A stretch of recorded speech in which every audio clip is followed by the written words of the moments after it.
Did you know that the library has access to thousands of streaming documentaries and academic videos, including new and popular releases like John Lewis Good Trouble, RBG, and White Noise?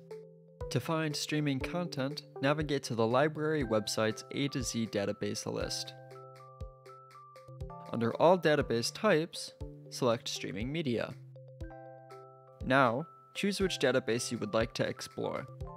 We recommend using AVON, short for Academic Video Online, Alexander Street Press, or Films on Demand. Remember, if you are off campus, you will need to log in with your Beloit College credentials to access our content.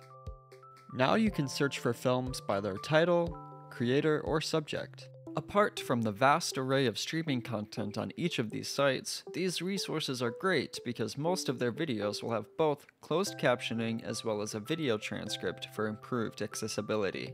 If you don't know exactly what you're looking for, it's also possible to browse pre-made channels and collections.